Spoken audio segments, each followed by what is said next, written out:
పెళ్లైన 3 నెలలకే భర్తను హత్య చేసింది. నటించిన భార్యను కాల్ డేటా పాటించినట్టుగా తెలుస్తోంది. ప్రేమికుడితో కలిసి భర్త ప్రాణం తీసింది భార్య. హిట్ అండ్ రన్ గా నమ్మించే ప్రయత్నం అయితే చేసింది. మేఘాలయ తరహాలోనే మరో కిరాతకం చోటు చేసుకుందని కూడా మనం చెప్పుకోవచ్చు. కటకటాల వెనక నలుగురు నిందితులు వెళ్లినట్టుగా కూడా తెలుస్తోంది. నలుగురు సాక్షులు, 7 అడుగుల బంధం, కొత్త జీవితంపై 1000 ఆశలు. కానీ ఆశల వెనుక ఒక భయంకరమైన కుట్ర దాగుంటుందని ఆ భర్త ఊహించలేకపోయాడు. తన జీవిత భాగస్వామిని కంటికి రెప్పలా కాపాడుకోవాల్సిన భార్య కట్టుకున్న వాడిని కడతీర్చడానికి తన పాత ప్రేమికుడితో కలిసి స్కెచ్ చేసింది. రాజస్థాన్ రాష్ట్రంలో జరిగిన ఈ హనీమూన్ మర్డర్ ఇప్పుడు దేశవ్యాప్తంగా సంచలనం సృష్టిస్తోందని కూడా మనం చెప్పుకోవచ్చు.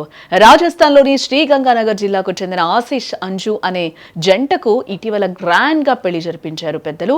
జనవరి 30వ తేదీ శుక్రవారం రాత్రి ఆశీష్ అంజు హాయిగా వాకింగ్ కు వెళ్లారు. అయితే కొద్దిసేపటికే అంజు అపస్మారక స్థితిలో పడి ఉండగా ఆశీష్ రక్తపు మడుగులో శవమై కనిపించాడు. ఇది ఒక సాధారణ హిట్ అండ్ రన్ కేసు అని అందరూ భావించారు. బట్ పోలీసుల విచారణలో వెలుగు చూసిన నిజాలు వింటే మాత్రం ఇక్కడ ఒళ్ళు గగురు పొడుస్తూ ఉన్నాయి. సమాచారంతో ఘటనా స్థలానికి చేరుకున్న పోలీసులు ఆశీష్ మృతదేహాన్ని పరీక్షించినప్పుడు వారికి కొన్ని అనుమానాలు కలిగాయి. ఆశీష్ శరీరంపై కేవలం వాహనం గుద్దిన గాయాలే కాకుండా ఎవరో గొంతు నులిమినట్లు ఆనవాళ్లు కనిపించాయని చెప్తూ ఉన్నారు.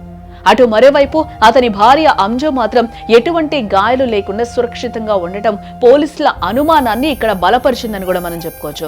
తాను ధరించిన బంగారు ఆభరణాలు ఎవరో దోచుకున్నారని, తన భర్తను గుర్తు తెలియని వాహనం ఢీకొట్టిందని అంజు కట్టుకథలు చెప్పడం మొదలుపెట్టింది.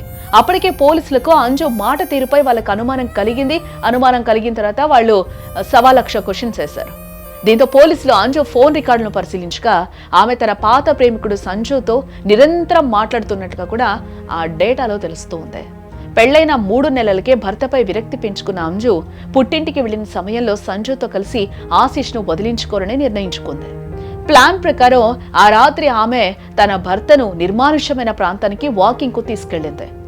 అక్కడ పొదల్లో దాక్కున్న సంజు, అతని అనుచరులు రాకీ, బాధలు ఒక్కసారిగా ఆశీష్ పై విరుచుకుపడ్డారు. ఆ చీకట్లో వారు అతన్ని అతి దారుణంగా కొట్టి గొంతు నులిమి అక్కడికక్కడే చంపేయడం జరిగింది. హత్య జరిగిన తర్వాత ఇది దోపిడీ దొంగల పనిగా నమ్మించేందుకు అంజు తన ఫోన్ను, కమ్మల్ను నిందితులకు ఇచ్చేసింది. ఆపై రోడ్డుపై స్పృహ తప్పి పడిపోయినట్లుగా నటించింది. అయితే ఆమె ప్రవర్తనలో ఉన్న తేడా, ఫోరెన్సిక్ రిపోర్టులో తేలిన నిజాలు ఆమెను కటకటాల వెనక్కి నెట్టాయి. ఈరోజు పోలీసులు ఇప్పుడు ఆ 9 నిందితులను కూడా అరెస్టు చేసినట్లుగా మనకైతే సమాచారం ఉంది. ఈ కేసు సరిగ్గా గతంలో జరిగిన మేఘాలయ హనీమూన్, అందరికీ ఆ మర్డర్ గుర్తుండే ఉంటుంది కదా. ఇప్పుడు ఆ మర్డర్ మళ్ళీ ఒకసారి గుర్తుకు తెస్తోందని కూడా మనం చెప్పుకోవచ్చు. ఈ సీన్ అంతా చూస్తుంటే, ఆ వాడిన నాటకం చూస్తుంటే, ఆ భర్తను చంపడానికి ఆమె వేసిన ప్రేమికుడితో కలిసి వేసిన ప్లాన్ చూస్తుంటే, అక్కడ కూడా సోనం రఘువంశీ అనే మహిళ తన భర్త రాజా రఘువంశీని తన ప్రేమికుడితో కలిసి హనీమూన్ సమయంలోనే ఇదే విధంగా చంపించేసింది.